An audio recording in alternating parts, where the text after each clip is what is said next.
let me begin by introducing our candidate for the co-senior minister position. This Reverend has a bachelor's degree in global business from ASU. She has a MBA in marketing from the Western International University and a certificate in spiritual education from the Holmes Institute. She has served New Vision Center as a practitioner. She served on the Leadership Council as the treasurer for 3 years. She's led our Wednesday night services, and she's been a guest speaker in many other communities and a presenter at the annual conference. She served as an intern under the leadership of our previous senior minister, and she served as co-director of services and ministries in our community. She designed and facilitated leadership training with a focus on increasing the leadership and the congregation's interest in New Vision Center financial condition. As I said, she stepped into the position as co-spiritual director after Reverend Penny resigned. And then in the fall, after she was bestowed her reverendship, she served as a co-minister consultant for us. In that position, she has collaborated with the ecclesiastical team on all ecclesiastical planning and implementation. And if you want to know what ecclesiastical means, she'll tell you. She has collaborated with the financial team and leadership council on financial planning and implementation. And she co-designed and led the most successful stewardship campaign this center has had in many years this past spring.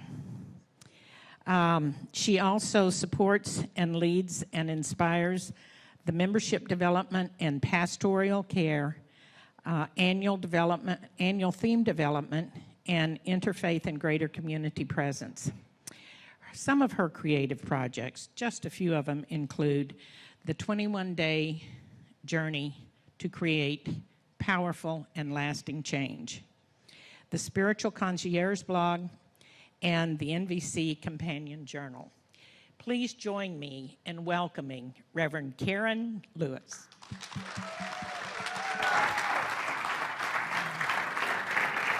Here you go, girl.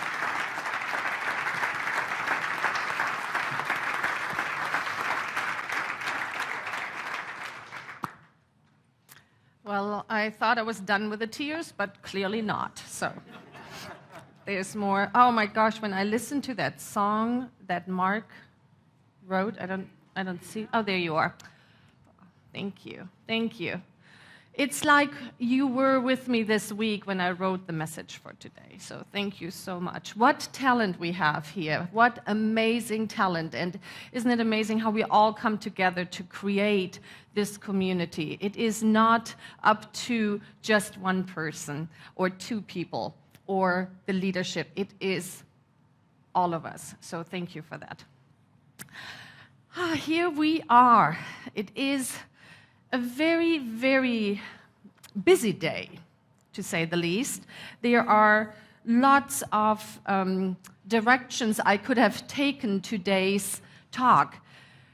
Most of you might know today is Palm Sunday, so our Christian families might be celebrating Palm Sunday, and a lot of the Centers for Spiritual Living today celebrate the power of surrender, because that's what the beginning of Holy Week really is, surrendering. And there's a picture of my granddaughter and my daughter, and they are in Guadalajara, Mexico, and as you can imagine, a very Catholic area in Mexico, and she said, it is amazing the festivities that are planned for this week. So that was one of the ways I could have gone with today's talk, but I didn't. Then I thought, oh, we have this wonderful annual theme. We are in the months of April. Our focus is beauty, and we have this wonderful book, and Reverend Leslie did a fabulous job last week. walking us through the nuggets of this book. You know, she shared with us what she called true truth. I love that. And there were 3 of them. Inside each of us is a knower that knows. She talked about that we are connected to the knower. Then we are always at choice, even if we think we're not, or if we would like to say no, I have no choice here. We are always at choice. And then the 3rd one was, my life is an expression of the divine. And I thought, oh, I could take that and go deeper with it, but I didn't. Instead, today is also the day that we always set aside, one Sunday a year, to honor, to talk about, to look at our service ministries. The service teams that make all of this possible. All of the people that make it possible for us to have a Sunday service and, quite frankly, to have a community. Yes. And so that is the one I went with. You glad I didn't have 5 more things I could have done and didn't do? So service. I mean, Mark's song gave it away. Here at the New Vision Center, we look at service so differently than any place else ever in any community or any organization I was involved in. When I was preparing for this talk, somebody suggested, maybe you can share with us how you came about to have a life of service, to devote your life to service.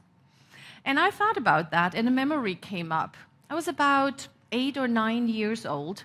Something had happened in my family. There was strife and challenges and a lot of fighting. And I remember one night, I was laying in bed, and my bed was right next to a wall, so I was facing the wall and had my conversations with God. That's how I did it back then. And I also had a conversation with my future self. You know how sometimes we say, let's go back and have a conversation with our little child self? Well, back then, I had a conversation with my future self. And I made an agreement. And the agreement was, however challenging life would become, I would never hurt myself. Now, when we think about that, how scared I must have been as a 9-year-old child to make that decision. And I followed it up with a good idea. That if it would come to that I would consider it. I would rather, instead of hurting myself, I would go and help the little kids in Africa. That was my idea of service, you know. Little girl thinking, okay, if you can't deal with whatever is happening in your life, you can always do that. So that is, in my mind, the moment when I realized, without having the words, that service is healing. It heals. It heals the one who gives the service, who is engaged in service. And hence the title of my talk today, The Alchemy of Service. I love that word.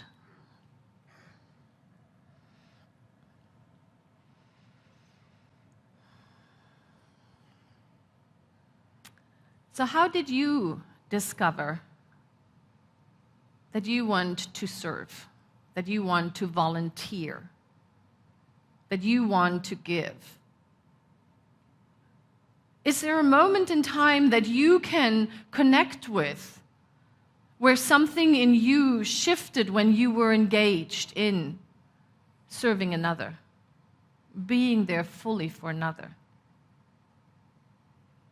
I love what Ernest Holmes says about service, because he points to their special qualities, things we want to bring when we step into service. This is how Ernest Holmes, the founder of our teaching, says it. real giving is the art of transmitting ourselves to others and to the conditions and situations that surround us. This kind of giving is not something for special occasions only, for it should become a habit growing out of our desire to live life to the fullest extent. Only that which becomes an inward habit of thought can spontaneously flow from the heart and transmit itself to everything we touch. Everything we touch. So let's take a look at that. This sense of giving of ourselves. Ernest Holmes says it has to come from deep within. And we have to give of ourselves. And you know what I find very interesting? It doesn't have to be the big thing, right? The big thing we gear up for, but rather, like yesterday in the workshop that Reverend Leslie and I had, somebody was sharing that they take the bus to work every day, and when they enter the bus, they sit down and they pray for every person on the bus. Isn't that a great idea? That, for me, is such a wonderful example of service not being something special that I go to and do, but rather that it's just part of who I am. And the person was also noting that sometimes people sit next to her. And she always knows if somebody is called to sit next to her, there's some connection that wants to happen that is divinely organized. I know of others in this community who devote time to go and visit with someone, to be with someone. And there are those times where we sign up for service here at New Vision Center, where we say, I am going to be there. You can count on me. And we're helping our service team members and leaders to really understand the difference between fixing, helping, and serving. So let's walk that out. Let's start with helping, because we often ask, right? How can I help you? How can I help you? How can I help? We have this sense that we want to help another. Now, there's a lot of research that has been done, and it's not just a word. It's not just the difference between saying helping versus serving. But Rachel Naomi Raymond, who is very known for her work on service, I see a couple people nodding, yes, knowing her. Yeah. What she says, the difference is really when I come to help someone, there's a part of me that feels more strength than that person. And in some situations, that's great, right? It's really needed. We want to help another.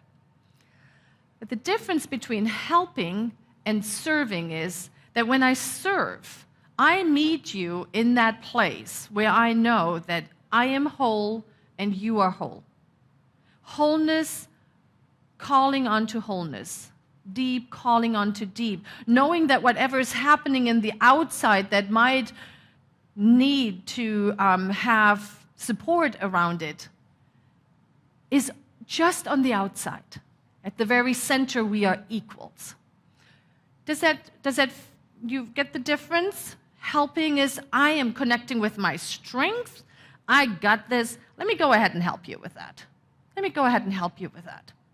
And, you know, on a deeper level, this really has the potential to take away the self-esteem of the person that is currently in a situation where they need some help.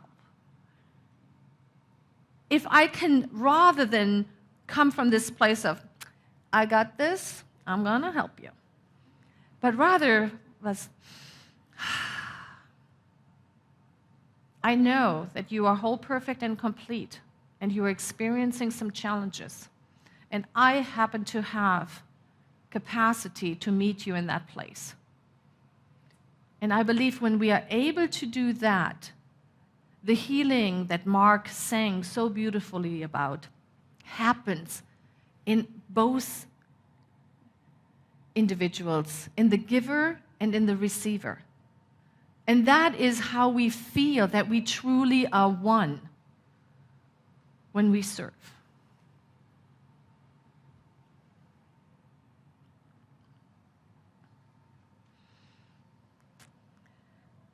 And so what does it take? What does it take for us to be able to deepen into service, to deepen into serving another? I believe it takes the deep knowingness that who I am is enough. Who you are is enough. Let's breathe into that.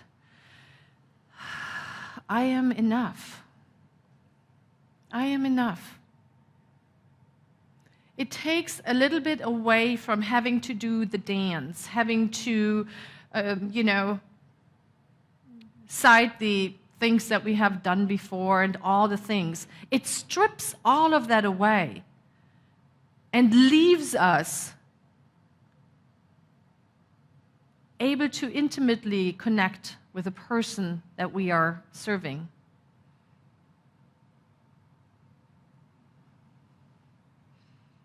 I absolutely love thinking about the differences of helping and serving. And then fixing, of course. Fixing comes from a place, I see something is broken, and I'm going to have to fix it. And notice how sometimes we catch ourselves.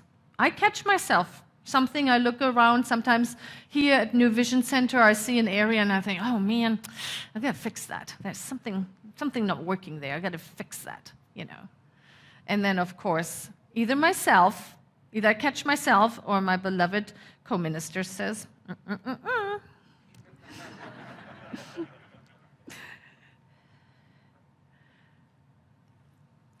When we come from the place of wanting to fix something, noticing something that is broken, it creates distance, it creates judgment, it creates a chasm. And real service can only happen when we are intimately connected. When I am willing to bring all of me,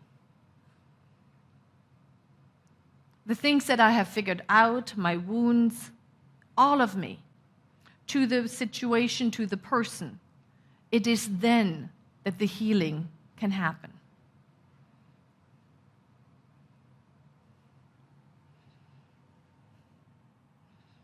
Like I said, New Vision Center works because we have so many service teams. We have a myriad of individuals who signed up for 1, 2, 3, Marty, 5 service teams.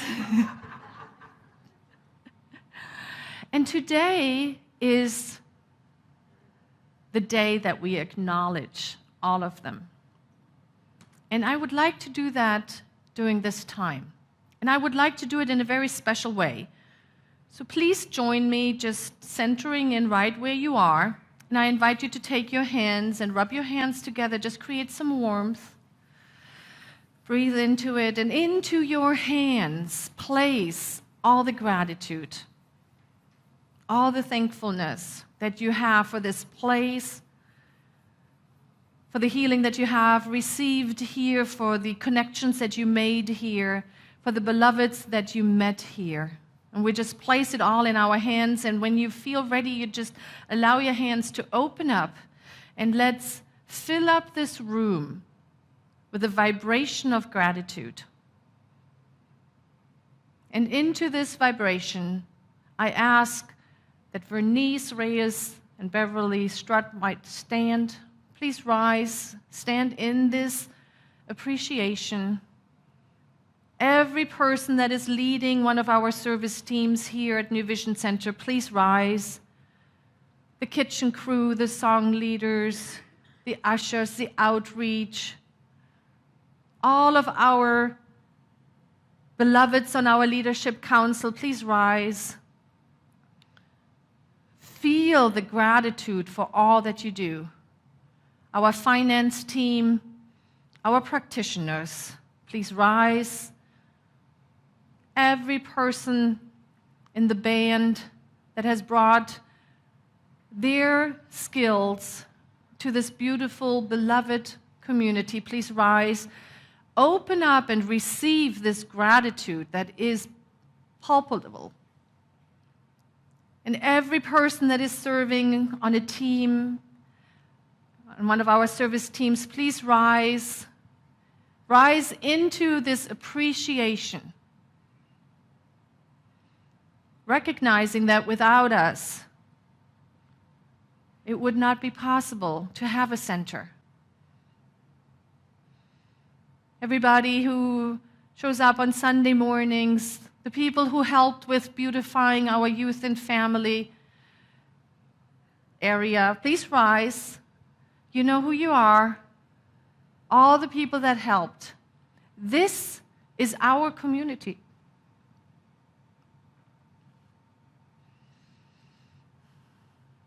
And for all the people who are feeling called to step into service, please rise. Rise and feel what it feels like to wanting to do something together, to wanting to serve the world. Bring your hands to your hearts. Thank you. Thank you from all of us. You may be seated. See, it takes a willingness to go beyond fixing or helping. It takes a willingness for us to show up bare, pure, fully, to change the world, to bring healing to the world. Together, I trust that we can do it. Thank you to each one of us. And so it is.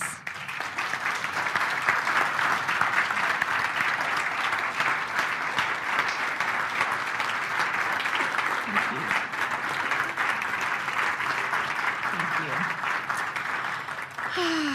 Thank you. Oh, yummy, yummy. Let's go ahead and anchor this. Let's anchor this feeling. I ask that all the practitioners who are here in service today, please rise and stand with me. Any of the wonderful ministers who are visiting, let us stand together, breathing in, knowing that God is all there is.